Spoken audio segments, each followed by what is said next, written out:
The city is awake and headed for work. Most of the occupants of these cars know that when 5 o'clock rolls around, they can head for home. Most of them. But a few, like the man in this car, will have to work a little longer. Maybe by noon tomorrow his job will be done. Maybe. But no one, especially him, will lay bets on that. And he wouldn't have it any other way.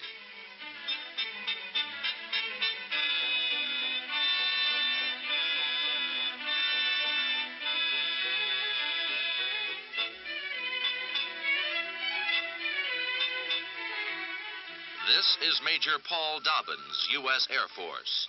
His title is easy to remember. Commander of a B-52G missile bomber, codenamed Buzzsaw 48. His job is to keep the peace. That's all, just keep the peace. He and the other 260,000 men of the Strategic Air Command, along with other members of the U.S. Armed Forces. But they don't think of it as just a job. To them, peace is their profession. Their B-52s represent a shield behind which a nation may work, pray, and sleep undisturbed. To ensure peace, SAC keeps in fighting trim, making sure it remains too tough to tackle. Airplanes get their pre-flight checks. Now the crew of Buzzsaw 48 joins other crews for this mission at a pre-takeoff briefing. Last-minute changes in weather, air routes, and even world politics could affect their flight plans. Each crewman has known all other details concerning the mission since crew briefings yesterday. These men are preparing for a mission unique in military history. The bombers they man will be an airborne force that will patrol the skies for 24 hours. In their bomb bays and under their wings will be more potential destructive power than that expended in all wars fought since time began. A force poised and alert, ready to leap into action at the first warning that an enemy's missiles or bombers are on the way. From here on, everything goes by the book. The airborne alert crews know to the minute when wheels must clear the runway, and almost to the second when each change in route and speed will occur. There's no room for guesswork. One slip could spell disaster.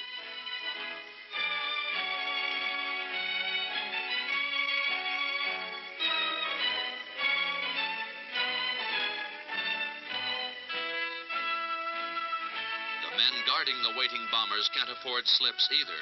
Each alert crew is checked and double-checked before getting near the airplanes.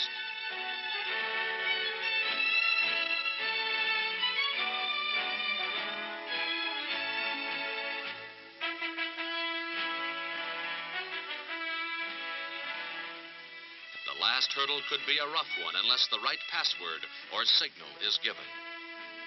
These are the men and weapons that will help shield the free world for many more years, along with SAC's mighty missile force. But man is the vital element. Man has judgment, something a missile lacks. Once fired, missiles cannot be shifted to other targets or called back. But no deadlier combination can now be found than the manned bomber married with the missile.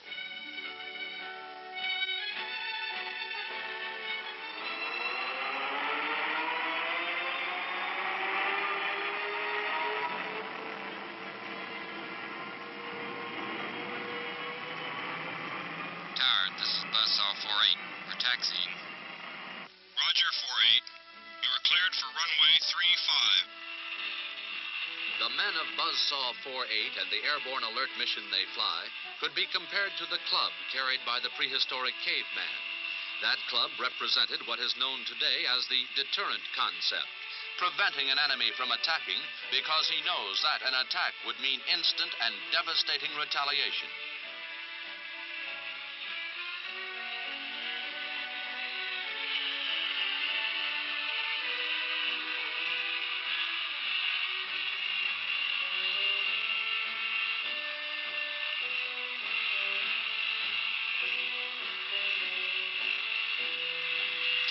This is Buzzsaw 48. We're ready for takeoff. Roger, 48. You are cleared for takeoff.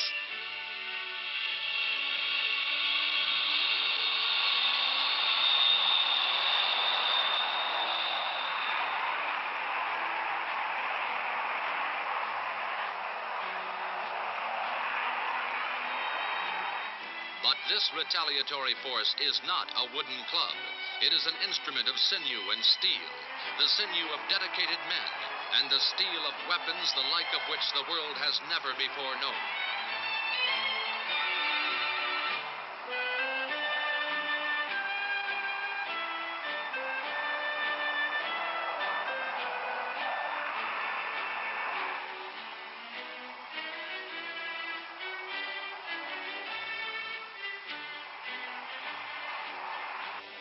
Each man on Buzzsaw is vital, and they work together like a team of proven champions. All stations, this is AC. Commence your weapons checks. Let's meet these men individually. Major Dobbins, boss of Buzzsaw. His wife is baking a cake for him tomorrow. He'll be 38. Captain Peter Scott, co-pilot. He's been flying bombers since the Korean conflict. Captain Jack Evans, navigator. He plotted his first mission more than 10 years ago. Lieutenant Ralph Kochever, defensive systems operator, youngest of the crew, but a veteran of many missions. Senior Master Sergeant Jeff Peppers. He's plenty tough, and so are the deadly tail guns he operates. Major Al Johnson, bombardier. He can drop a bomb with deadly accuracy from 10 miles in the sky. Crow's Nest, this is Buzzsaw 48. This is Crow's Nest. Proceed, 48. We're commencing Operation Skywatch. Roger, 48. Crow's Nest out. Now the mission begins. Operation Skywatch, a 24-hour hack, any minute of which the order to attack might be given.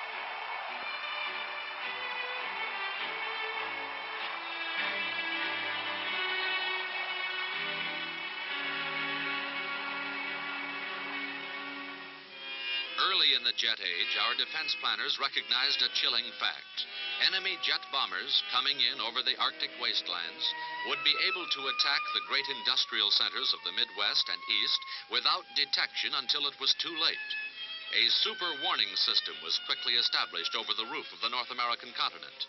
Topping it off was the dew line, an invisible net of electronic sentinels which no plane could pierce undetected.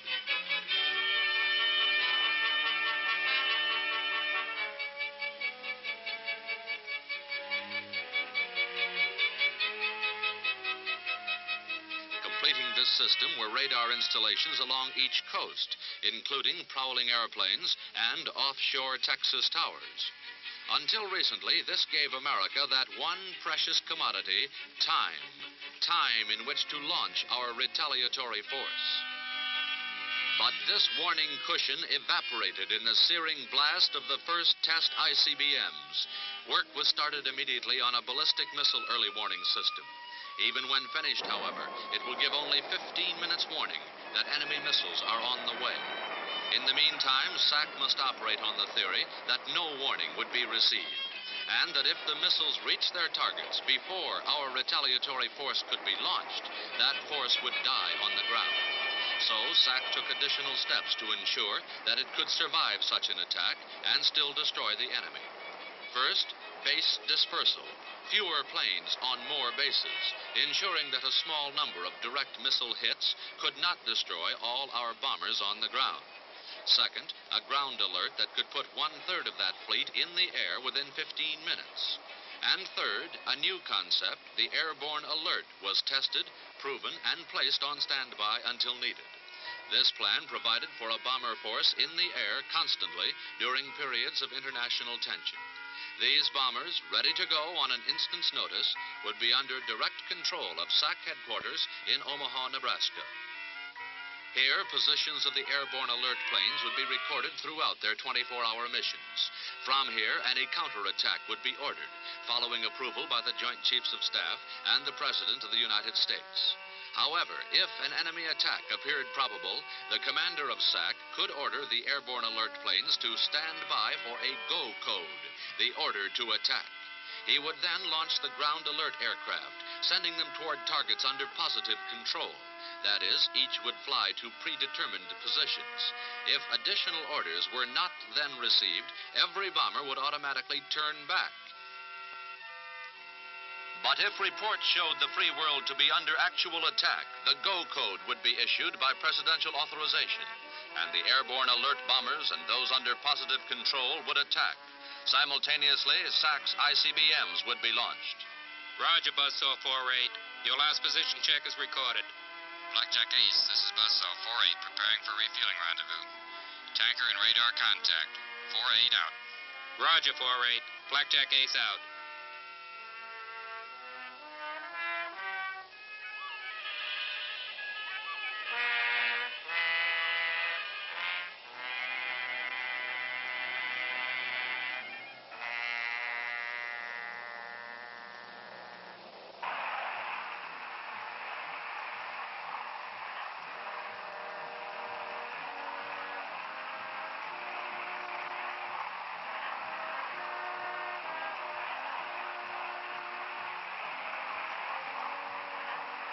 With 14 hours of its mission completed, Buzzsaw 48 is winding up refueling and preparing for 10 more hours in the air. There is no practice on these missions. The airborne alert planes have but one purpose: retaliation if war begins. But let's go back to the time before these men were assigned to airborne alert, a training period in which they underwent long, grueling hours of practice to qualify as combat crews.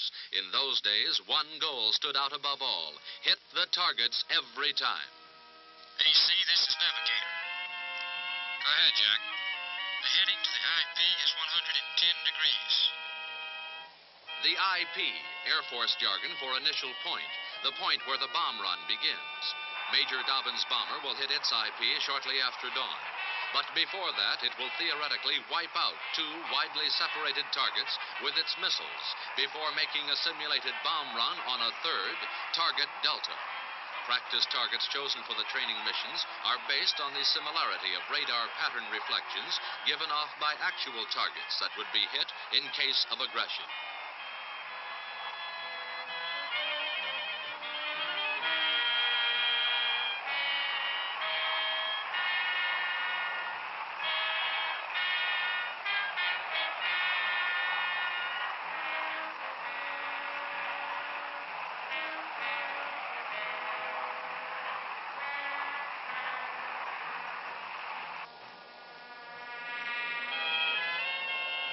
This is Navigator, AC.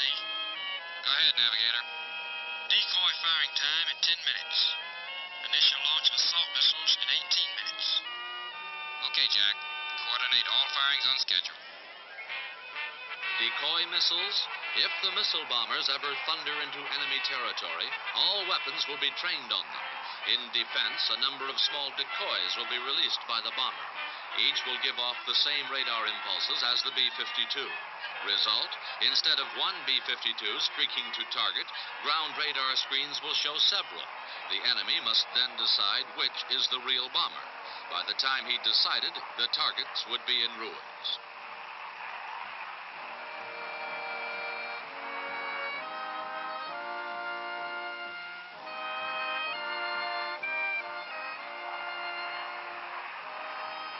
AC, this is Bombardier. We have target on scope.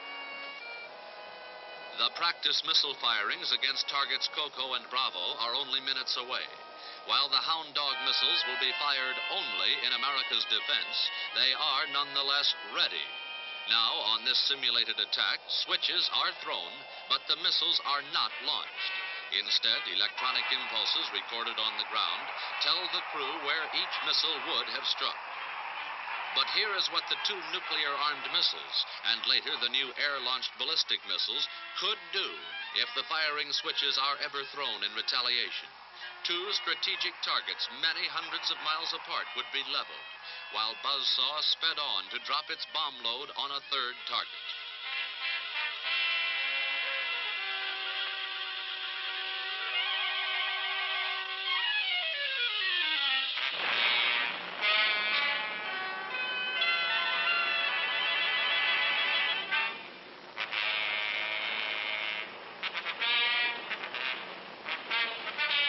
Now the bomber is ready for target Delta. Co-pilot, this is Bombardier. Estimate arrival at the IP at 2-7. Are we cleared for the bomb run? Everything's set out. You're cleared for the run. Delta bomb plot, we are departing the IP. Electronic plotters are ready to measure the accuracy of the simulated bomb drop. 50 miles from drop point, the missile bomber reports, and again from 25 miles. Delta bomb plot, we're at 25. Out. Acknowledge transmission. Good luck on your run. AC, this is Bombardier. Give me second station. She's all yours, Al. With second station, the bombardier is in charge and will control the giant bomber until the practice bomb run is completed.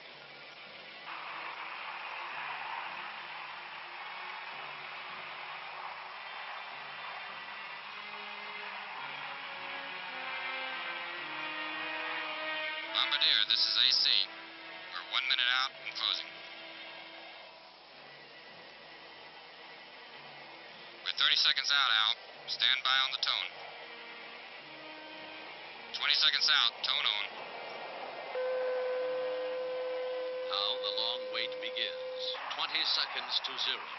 If for real, it could be 20 seconds from eternity.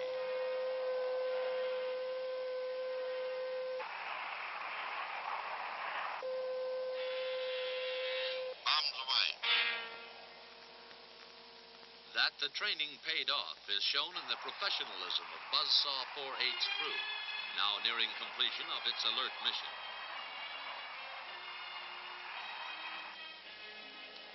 Pete, I'm about ready to call it a day. Let's see if Crow's Nest will let us come home. I won't argue with that. Commence final leg of mission, 4-8. Crow's Nest out. Thank you, Crow's Nest. 4-8 out. Take over for a while, Pete. I'm going to try for a little shut-eye.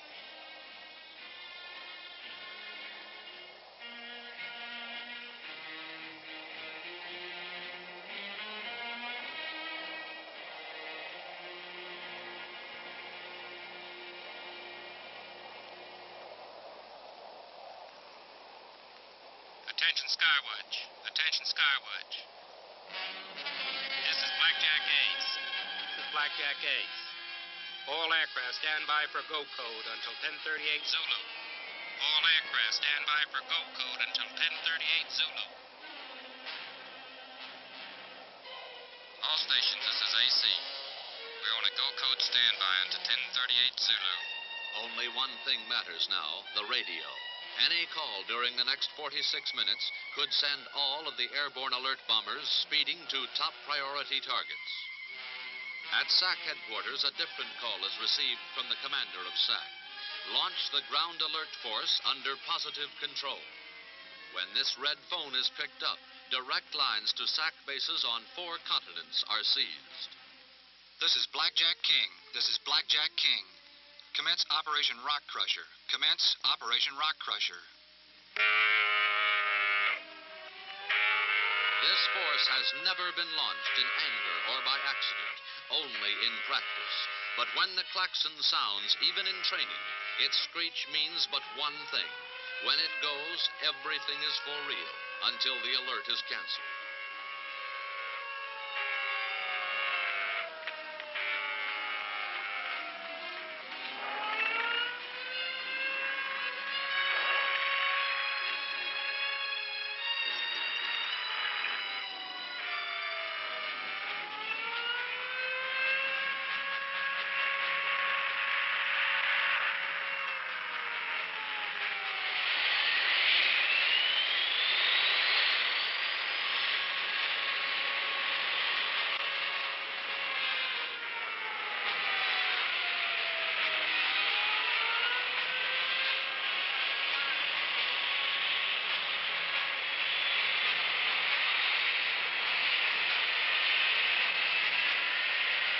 B-47s and B-52s taking off from bases throughout the free world.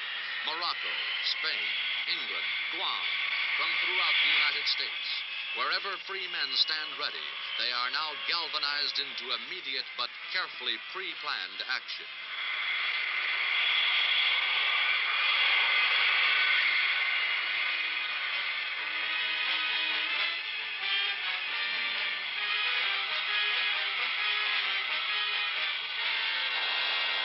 Each crew and bomber has specific targets to strike. Those targets must be taken out. The force will not go in as a massive fleet.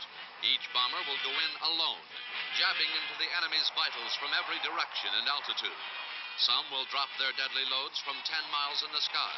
Others will bore in at rooftop level, screaming along scant feet from the ground to slip under the enemy defensive radar nets and to elude missile and fighter plane interception. The die is cast. The planes on airborne alert are standing by, ready to go. The ground alert force is headed toward targets.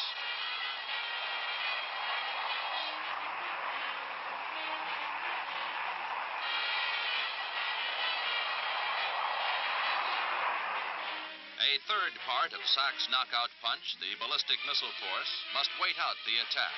The reason is simple. Once launched, the ICBM cannot be recalled. Each missile is readied, but will not be fired until attack is a certainty. The mix of bombers and ICBMs, however, must be preserved, giving SAC weapons with retaliatory power, plus the versatility and will to win provided by man. Thus, bombers and ICBMs represent SAC's recipe for peace.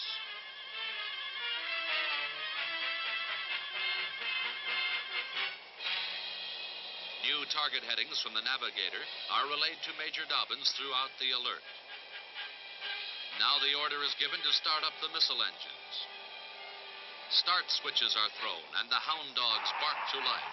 They will remain on until the alert is canceled or until they slam into their targets.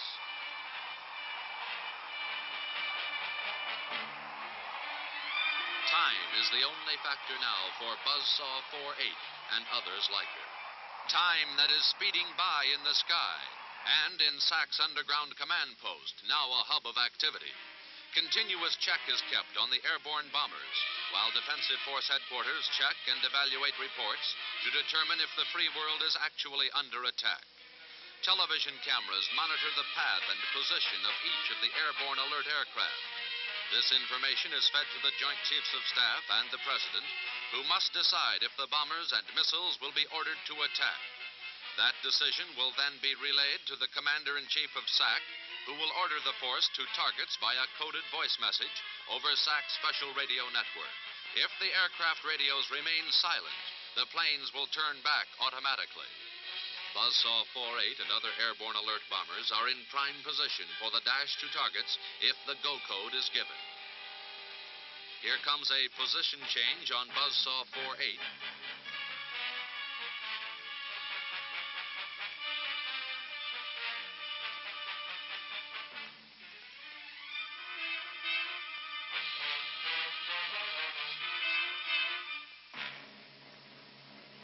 Another 5 minutes will decide the issue.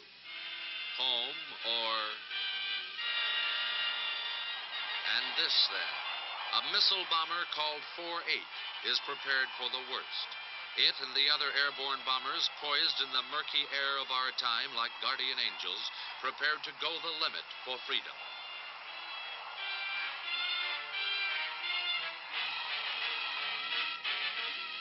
AC to co-pilot, run final check on assault missile operation. The final check. The missiles are ready. They have no qualms about what might have to be done. But the men are ready also. If they must make the dreaded run, however, they will have anxieties. It will not be from fear. Fear is a reflex they mastered long ago. It will be from the knowledge of the havoc they will inflict upon the enemy. In the dawn of the atomic age, a strangely shaped object was dropped on a city in Japan. That weapon had the same explosive power as 20,000 tons of TNT. These men may have to drop a bomb many times more powerful than the one which destroyed Hiroshima and the enemy's will to continue World War II.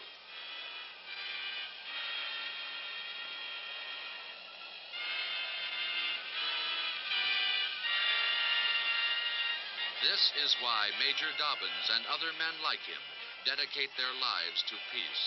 Without peace, no life will exist.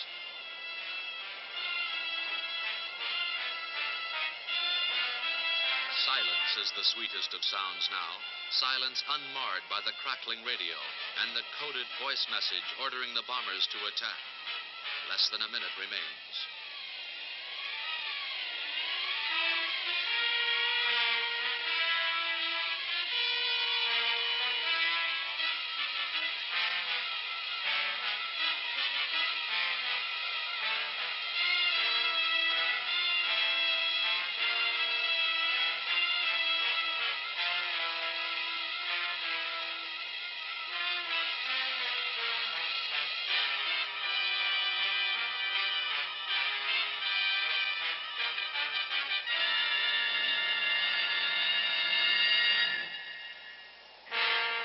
The 0 hour has passed. It wasn't the real thing this time. It was another test to keep crews razor sharp and ready. Buzzsaw 48 can go home. But other B-52s like her are even now thundering into the air from far-flung bases, taking to the air to man the ramparts of freedom, forming a fist in the clouds, a fist that is clad in steel, gripping lightning, and an olive branch. Pete, let's head for home.